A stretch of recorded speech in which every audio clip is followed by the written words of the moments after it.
We know a lot about the body, but we don't know much about what the mind is and how it works and how to work with the mind. But the mind is it's actually the most important because our happiness, our well-being is basically depends on the mind. So, and what we experience is actually a mental experience. Most of our experiences. For example, if you had a good day, that means your mind was kind of open and peaceful. So Buddhism is about finding or connecting with the nature of your mind, which is already kind, already peaceful, already open, already wise. So it's about connecting with who you truly are. And in Buddhism, we call that Buddha nature or Buddha. So it's just Buddha is just a name. Also, it just means we don't know who we truly are. I mean, do you know who you truly are? It's been assumed all your life that you're Enrique and you're here and you have this, but you don't really know like your true nature or the true nature of life or true nature of reality. We don't know that kind of stuff. We just kind of live. Most people aren't even curious. They just kind of live their life and they go to work or they go to school and try to get jobs but they live the whole life not knowing or not questioning what is life, what am I? What is the nature of life? What is the nature of the self? Why are we here? Why are we alive? Why do we live? These kind of fundamental questions are so important, but a lot of people, they never ask. And then they die.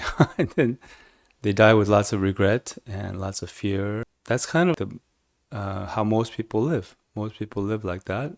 And so Buddhism is about finding out the truth. Getting back to the importance of the mind. So mind is the most important thing because it determines, for example, when you're happy, even if someone says bad thing, something negative about you, or if you have maybe some pain in your body, or as long as your mind is kind of happy, it's kind of okay. You can accept, right? If your mind is very happy, it doesn't matter if you have lots of money or no money, right? Conversely, if your mind is full of anger or if your mind is very anxious or sad or whatever, then no matter how much money you have, it doesn't help at all. You don't think at that time when you're really depressed. Let's say you have a Tesla.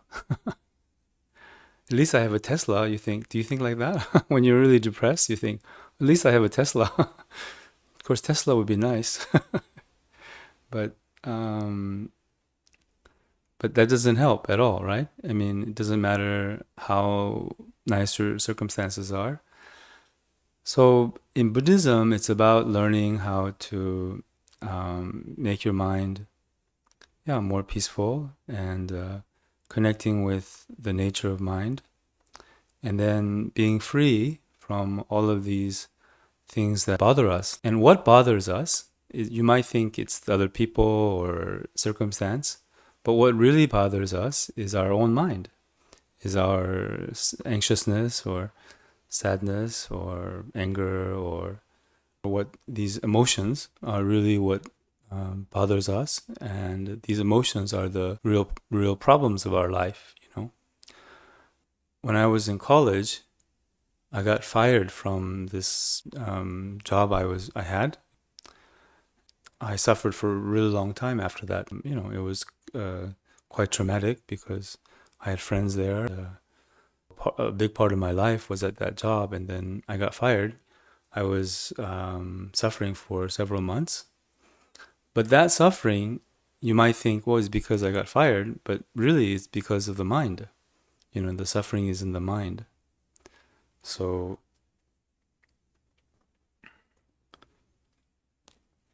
it's like this. Two people can experience same kind of experience. Let's say they both, lose a big chunk of their money or something. Two people have the same experience, let's say, and one person is very accepting and isn't bothered so much, and one person commits suicide. So they have the same experience, but one person accepts it, and maybe they earn their money back or whatever. So the point is that it's not the external circumstance, or it's not what happens to you that's important, but it's how we respond to what happens to us in life. Because all of us, as we live, we will experience both good things and bad things. We will experience some benefit or some gain, and then sometimes we will experience loss. So this is the nature of life. So learning how to deal with especially the negative things that happen to us. What are some of the things that you think will happen to us as we live? Some of the negative things? Or you've already experienced, perhaps? Jealousy? Okay. Jealousy from other people? Okay. Yeah, that's right. So, and how do you respond to that? Normally, if someone's jealous of us, then that means usually they're critical of us. They criticize us, because jealousy often manifests in criticism. When we're jealous of that person, first of all, what is jealousy? Jealousy is the inability to acknowledge others' merit. Then we make their merit small, and then we criticize. We find something that's critical about them. So that's jealousy. So in Korea, we say if your cousin buys land, then you get a stomach ache.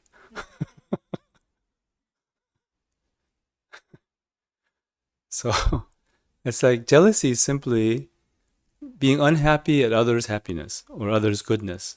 So it's kind of really a pathetic mind state, but we all experience jealousy, not only others, but we also have a problem with jealousy. So basically, when someone is jealous of us and they're critical of us, the general response is that we get annoyed, and maybe we'll be critical. We are critical back. That's the general response, almost always. So we generally, if someone is critical of us, we are critical of them. That's generally almost 90% of the people are like that. So, and maybe you I don't know how you responded, but let's say if you do that, then what happens? It only makes the problem worse. So this meditation teaches us how to see our response. For example, when someone harms us, we automatically respond negatively, and we have this and this kind of response, this kind of like knee-jerk reaction, right? This response is actually what we call our karma. So this person, because this person is critical of us, this makes our karma, or karma means like mental habits, habitual response. So our karma comes up, our habitual response comes up, and meditation teaches us how to deal with that response instead of just going along with that response. Because if you go along with that response, that will strengthen your negative karma, and also it makes the problem worse. It doesn't solve anything, so it doesn't help the situation. So it's like, you hit me, I hit you. That's no good.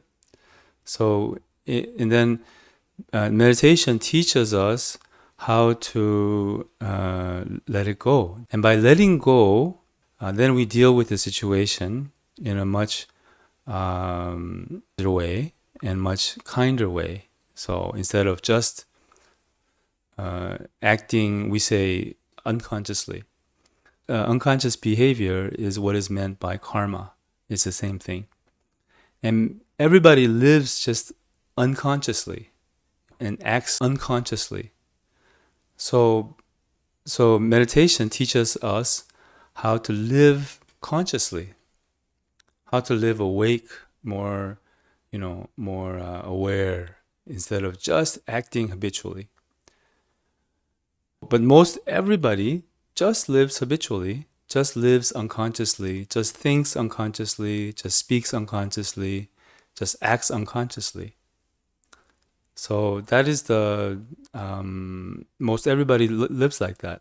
So, but to become more conscious, to become more aware, and to act differently than the way we've acted, that's what meditation teaches us. So what other situations?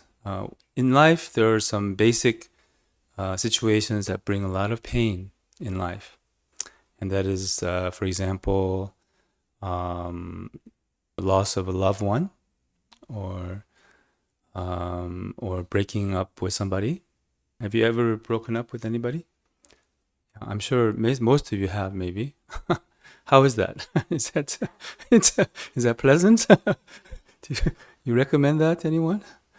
But it's very painful, and same with losing a loved one, or let's say losing lots of money, or you have bad health, or some disease, or some physical pain.